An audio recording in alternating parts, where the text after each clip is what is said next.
साधो गोविंद के गुण गाओ, साधो गोविंद के गुण गाओ। सभी लोग कृपया सत्संग के साथ जुड़ें। देखो, भक्ति करते समय हमारा ख्याल नीचे गिरता है, और आज मैं आपको वो तरीका समझा रहा हूं जिससे हमारा ख्याल भक्ति करते समय नीचे नहीं गिरेगा, और वैसे भी दुनियादारी के काम करते हुए भी हमारा ख्याल नीचे नहीं गिरेगा। आप कहेंगे ये कैसे संभव है? संभव है। आप जिस चीज के विषय में जितना सोचेंगे, आपको उस क्षेत्र में अधिक जानकारी प्राप्त होने लगेगी, क्योंकि आप उस क्षेत्र के विषय में जानने के उत्सुक हैं, और उसी क्षेत्र में आप बढ़े चले जा रहे हैं, तो मालिक दया मेहर तो करेगा। जैसे हम सुमिरन करने बैठते हैं तो हमारा ख्याल भी नीचे गिरता है, और कई वर्षों से नाम का सुमिरन कर रहे हैं। अब मैं आपको वो तरीका समझा रहा हूं जिससे हमारा सुमिरन करते समय ध्यान नीचे गिरने से बचा। भक्ति करते समय लोग मंदिरों में या कहीं बाहरी स्थान पर या घर के अंदर आसन लगाकर नाम जप करते हैं, जैसे हम लोग करते हैं। गुरु ने जो नाम दान दिया है वो नाम जपते हैं, और हम गुरु के स्वरूप का ध्यान करते हैं, या कोई मूर्ति का ध्यान करता है, तो हमारा ख्याल थोड़ी देर में नीचे गिर जाता है। और ये हमारे साथ अभी से नहीं, वर्षों से हो रहा है, और आगे भी यही होता रहेगा। अब मैं आपको वो तरीका समझा रहा हूं जिससे आपका ख्याल नीचे गिरने से बचेगा। देखो, ये सारी की सारी चीजें, चाहे 9 द्वारों के जरिए हमारा ख्याल बाहर करें, या हमारी सोच अपने आप किसी शक्ल या पदार्थ का चिंतन करने लगे, ये सब की सब धरती से जुड़ी हुई हैं। अब जैसे हम किसी मूर्ति का ध्यान करते हैं, तो वो मूर्ति किसी मंदिर में देखी होगी आपने, या कहीं और देखी होगी, लेकिन वो जुड़ी हुई किससे है? वो धरती से जुड़ी हुई है। अब जैसे गुरु को आप देखते हैं, तो गुरु भी आपने कहाँ देखे? धरती पर ही देखे, स्टेज पर देखे, चलते फिरते देखे, सत्संग फरमाते हुए देखे। तो आपने देखा, गुरु को भी धरती पर ही देखा। आप जिस चीज का ध्यान करने बैठते हैं वो भी धरती पर ही बैठते हैं। घर में एक कांत स्थान चुना आपने, सुबह आसन बिछाया और फिर बैठ गए, और फिर नाम जप करना शुरू कर दिया, तो कहाँ बैठे हैं? धरती पे। हर चीज धरती से जुड़ी हुई है। देखो, ये रियलाइजेशन है। हर संत महात्मा को अपना अपना रियलाइजेशन हुआ है, उन्होंने अपनी बात हमें समझाई। मुझे भी जो रियलाइजेशन हुआ है मैं आपको समझा रहा हूं, लेकिन मैं अपने आप को संत महात्मा नहीं कहता। मैं वो कहना चाह रहा हूं जो हमारे साथ हुआ, और आज उसमें मुझे फायदा हो रहा है, आपको भी फायदा होगा। आप करके देख लो। जिन चीजों का हम ध्यान करते हैं वो सभी की सभी चीजें धरती से जुड़ी हुई हैं, इसीलिए हमारा ख्याल धरती की ओर ही रहता है, ऊपर की ओर नहीं रहता। अब जब भी सचखंड की बात आती है तो ऊपर हाथ उठाते हैं, वहां रहता है मालिक, वो सचखंड है ऊपर, वो वहां पर स्वर्ग लोक है, वहां पर गौ लोक है। ऐसे उंगली उठाते हो ना आप, ऊपर देखते हो ना आप। अगर कहा जाता है ध्यान ऊपर लगाओ, तो कहां कहते हो कि 9 द्वारों के ऊपर, यानी कि 10वीं खिड़की जिसे शिव नेत्र कहा गया, यहां कहते हैं ध्यान लगाओ, यही कहते हैं ना। और आप लोग कर भी रहे हो, हम लोग यही करते हैं ना। सुबह उठ के अपने ध्यान को सहस्त्रदल कमल पर रोकने की कोशिश करते हैं, लेकिन हमारा ख्याल नीचे की ओर गिरता है। और हम लोग क्या कहते हैं, और हमें क्या समझाया जाता है कि हम जब से आंख खोली है हमने यही देखा है दुनियादारी, तो हमारा ख्याल दुनियादारी में ही पड़ा रहता है। लेकिन मैं आपसे एक बात और आज कहना चाहता हूं, हम लोग धरती से जुड़े हुए हैं। आप ये बात क्यों नहीं सोचते? इसीलिए हम धरती से ऊपर के विषय में नहीं जानते, और 24 घंटे धरती के विषय में ही सोचते। धरती पर क्या है? कोई हीरा है, कोई दुकान है, कोई आपने स्त्री पुरुष कुछ भी देखा, वो धरती पर ही देखा। आपको उसे पाने की इच्छा है, वो धरती पर ही है। चाहे वो मकान हो, दुकान हो, कोई स्त्री हो, कोई पुरुष हो, सोना चांदी, धन दौलत, कुछ भी हो, वो सब धरती पर है। हमने धरती पर आंखें खोली हैं, और धरती पे ही हम जन्मे हैं, पले हैं, बड़े हैं, और 24 घंटे धरती पर ही हमारा ध्यान रहता है। हमने गुरु को भी धरती पर ही देखा, और जिन बाहरी महापुरुषों का हम चिंतन भक्ति करते हैं वो भी हमने सब उनको धरती पर देखा। चाहे वो गुरु रूप में हो, चाहे वो किसी मूर्ति रूप में हो, चाहे वो किसी धर्म स्थल के रूप में हो, वो सब के सब धरती पर हैं। इसीलिए हमारा ख्याल धरती पर ही रहता है। यह कहा जाए तो ज्यादा अच्छा होगा कि धरती के अंदर एक चुंबकीय शक्ति है जो सभी लोगों को, ये नहीं हमारे भारतवर्ष, मैं कहता हूं संसार में हर जगह हर जीवात्मा धरती से ही जुड़ा हुआ है। आप कितनी भी कोशिश कर लो, आपका ख्याल ऊपर की ओर नहीं चढ़ेगा अगर हम इसी तरह ध्यान लगाने की कोशिश करते रहे। अब मैं आपको एक बहुत अच्छा साधन तरीका समझाता हूं कि कैसे अपने ख्याल को 9 द्वारों से ऊपर रख सकते हैं। अगर यही करते रहे कि आंख बंद करके ध्यान लगाने की कोशिश गुरु की या किसी अन्य मूर्ति की इस सहज दल पर पहले उनकी सूरत, उनके स्वरूप को लाए, फिर उसके साथ अपने ख्याल को जोड़ा, फिर नाम जप करना शुरू किया, तो ख्याल थोड़ी देर बाद नीचे गिर ही जाएगा। क्यों गिर जाएगा? क्योंकि वो रूप, वो स्वरूप जिसका हम ध्यान कर रहे हैं वो धरती से जुड़ा हुआ है। अब क्या करें? अब ऐसा करते हैं, देखो अब जो मैंने अनुभव किया है मैं आपको समझाने की कोशिश कर रहा हूं। अगर आपके समझ में आता है करके देख लो, क्या जाता है। अगर आपको अच्छा लगता है, आपको कुछ फायदा होता है, आप करके देखो, जरूर फायदा होगा। कोई इसके अंदर आपसे कोई टका 2 टका तो लिए नहीं जा रहे, 1 रुपया भी नहीं लिया जा रहा। सिर्फ बताने की कोशिश ये की जा रही है कि जब हम सुबह उठते हुए धरती पर आसन लगाकर बैठ जाते हैं और आंखें बंद करके अपनी आंखों के मध्य में ध्यान को लाते हैं, यहां से हमें एक चीज ध्यान में लानी है और अपने ख्याल को सर की चोटी से भी ऊपर ले जाना है। अब आपको मैं फिर समझा रहा हूं, यहां पर समझने की सही तरह से कोशिश करना। किसी को नहीं समझ आ रहा है तो कमेंट्स में मुझसे पूछ लेना, मैं आपको उत्तर दूंगा। आप अपने ख्याल को आंखों के मध्य में लाने की बजाय इसे और ऊपर ले जाओ, सर की चोटी से भी ऊपर ले जाओ। मैं कहता हूं जितने ऊपर ले जा सकते हो उतने ऊपर ले जाओ।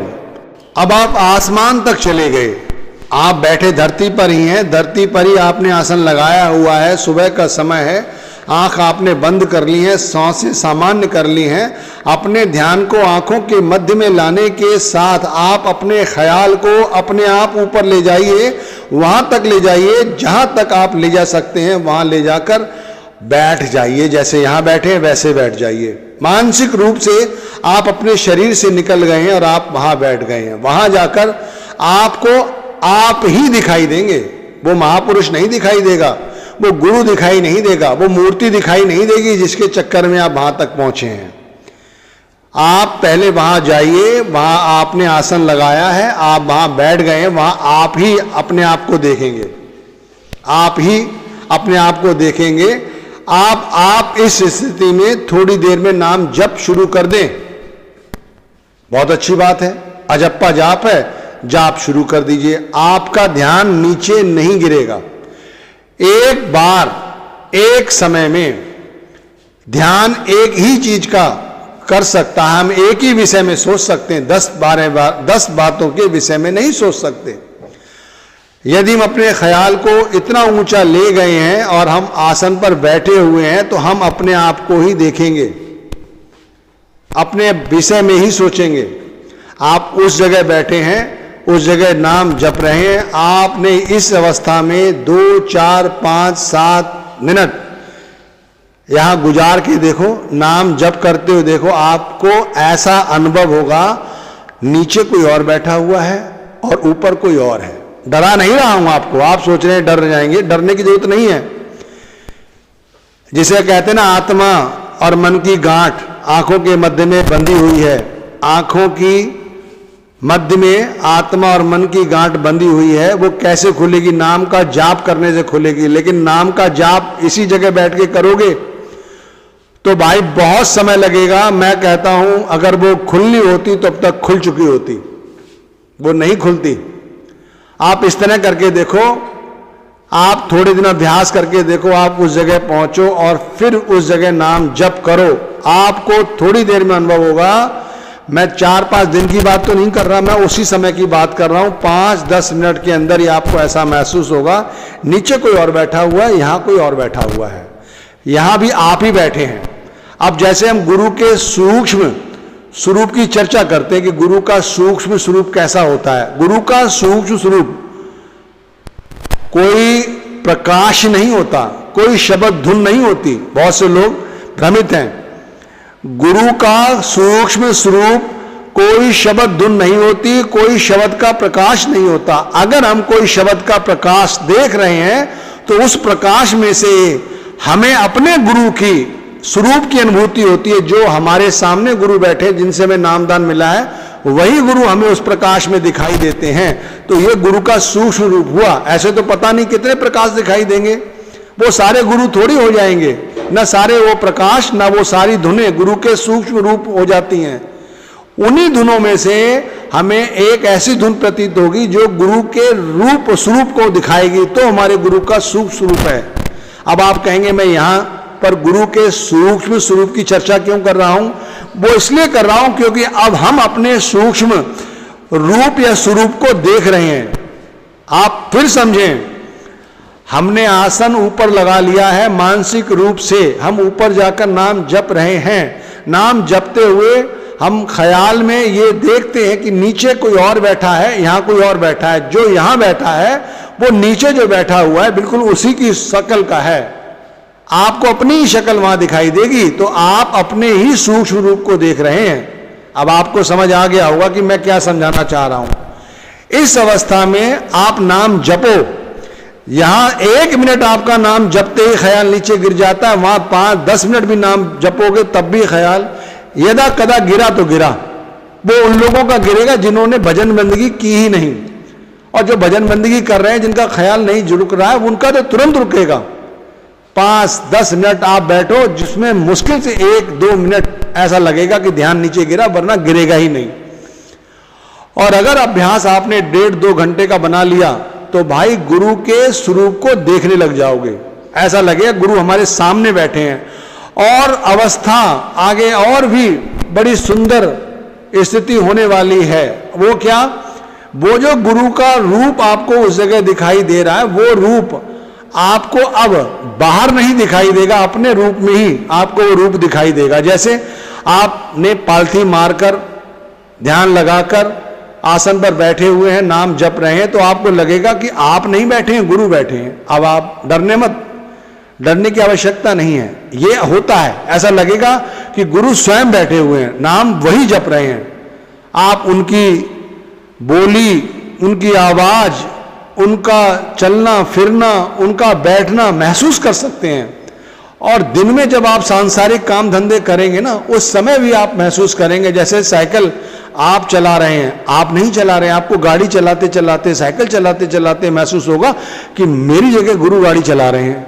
रोटी खा रहे होंगे, आपको ऐसा लगेगा जैसे मैं रोटी नहीं खा रहा हूं, गुरु रोटी खा रहे हैं। आपको डरने की आवश्यकता नहीं है, मैं भ्रमित नहीं कर रहा हूं, ये सब कुछ ऐसा ही होता है। आपको अपने अंदर ही अपना सूक्ष्म रूप दिखाई देगा, गुरु का सूक्ष्म रूप दिखाई देगा। आप सो रहे होंगे और आपको लगेगा कि मेरे साथ गुरु सो रहे हैं। आप कहेंगे यार ये तो डिप्रेशन तो नहीं है। डिप्रेशन नहीं है भाई, हम लोग धरती से जुड़े हुए हैं, धरती से। हमारे लिए धरती सब कुछ है। और धरती पे रहते हुए आसमान के विषय में कैसे सोचा जा सकता है? और सोचो तो कोई 1-2-2.5 घंटे के लिए तो सोचो, दिन में 24 घंटे होते हैं, उसमें 10% समय दो आसमान के विषय में सोचने पर कि ईश्वर वहां रहता है, सचखंड वहां पर है, आत्मा वहां की रहने वाली है। अरे वहां की रहने वाली है तो वहां के विषय में सोचो, तब जाकर कहीं हमारा ख्याल गुरु के सूक्ष्म स्वरूप के साथ जुड़ता है। एक ये बात जो मैंने आपको समझाई, इसे ध्यान रखो कि सुमिरन करते समय इस एक विशेष बात पर ध्यान रखना है कि हमारा आसन तो जरूर धरती पर लगा हुआ है, लेकिन हमारी रूह की जो पहुंच है वो ऊपर की ओर है। यानी अपनी बैठक आंखों के ऊपर लगानी है, सर की चोटी से भी ऊपर लगानी है। मैं कहता हूं बादलों से ऊपर लगानी है। और जितना अधिक सोच सकते हो सोचो। वैसे भी तो सोचता रहता है ना मन उल्टी सीधी बातें। परमार्थ में जितना सोच सकते हो, गुरु के सूक्ष्म स्वरूप के विषय में जितना सोच सकते हो कि यही ब्रह्म है, यही विष्णु है, यही शिव है, यही संसार के पालनहार है, आप जितना सोच सकते हैं सोचें। आपको गुरु उसी रूप में दिखा